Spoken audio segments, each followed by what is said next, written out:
Shalom, perkenalkan nama saya Irene Sofi Cemandoen dengan NIM 230103033, Program Studi Manajemen Pendidikan Kristen Fakultas Ilmu Pendidikan Kristen Institut Agama Kristen Negeri Manado, dengan mata kuliah Komunikasi Organisasi dengan dosen pengampu Nerdevis Octavianus Penantuan. Baik, materi yang akan saya bahas yaitu sejarah perkembangan komunikasi. Sejarah perkembangan komunikasi terentang jauh sejak awal mula peradaban manusia. Masa prasejarah. Yang pertama, komunikasi nonverbal. Manusia berkomunikasi melalui gerakan tubuh, ekspresi wajah, dan suara. Yang kedua, lukisan gua. Lukisan di gua dipercayai sebagai bentuk komunikasi awal untuk menyampaikan informasi dan cerita. Dan yang ketiga, asap api. Asap api digunakan sebagai sinyal untuk berkomunikasi jarak jauh, seperti memberikan peringatan bahaya. Yang berikut ada masa kuno. Yang pertama, sistem penulisan. Munculnya sistem penulisan seperti hieroglif Mesir, cuneiform Mesopotamia, dan aksara Cina merevolusi komunikasi dengan memungkinkan penyimpanan dan menyebarkan informasi yang lebih permanen. Yang kedua ada pos kuno. Sistem pos kuno didirikan untuk mengantarkan pesan dan barang jarak jauh, seperti sistem pos Persia dan Romawi. Dan yang ketiga, merpati pos. Merpati digunakan sebagai membawa pesan jarak jauh, terutama untuk keperluan militer dan perdagangan. Yang berikut, abad pertengahan. Yang pertama ada mesin cetak. Penemuan mesin cetak oleh Johannes Gutenberg pada tahun 1440 merevolusi penyebaran informasi dengan memungkinkan produksi massal buku dan dokumen. Dan yang kedua, surat kabar. Surat kabar pertama kali dicetak di Eropa pada abad ke-15, menandai awal era jurnalisme dan penyebaran informasi secara luas. Yang berikut ada era modern. Yang pertama, revolusi industri. Revolusi industri memicu perkembangan teknologi komunikasi yang pesat seperti telegraf, telepon, dan radio. Yang kedua, telegraf.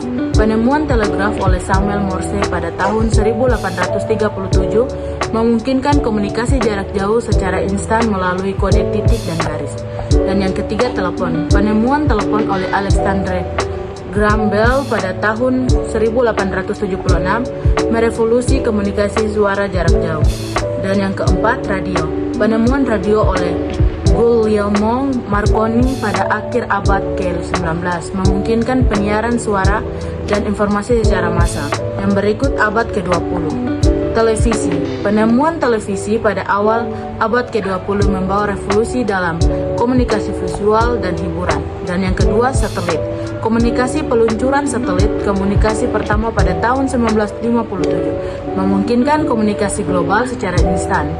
Dan yang ketiga, komputer dan internet. Perkembangan komputer dan internet di akhir abad ke-20 membawa era baru dalam komunikasi digital, memungkinkan komunikasi interaktif dan akses informasi tak terbatas. Abad ke-21, yang pertama ada teknologi nirkabel. Perkembangan teknologi nirkabel seperti ponsel dan wifi memungkinkan komunikasi mobile yang mudah dan fleksibel. Yang kedua, media sosial. Munculnya media sosial seperti Facebook, Twitter, dan Instagram merevolusi cara orang berkomunikasi dan berbagi informasi. Yang ketiga, teknologi komunikasi lainnya.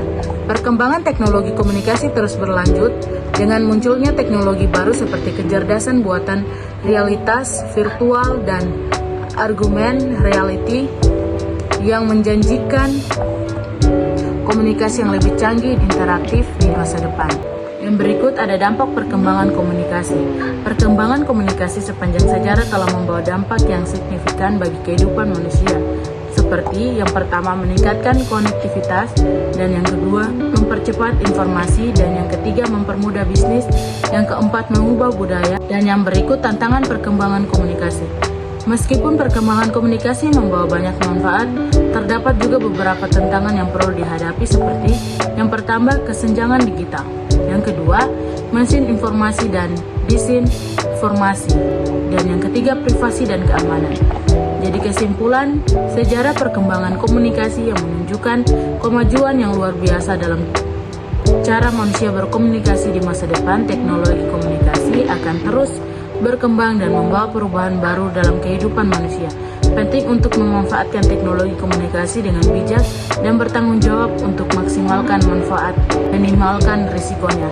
Demikian materi yang bisa saya sampaikan. Terima kasih. Shalom.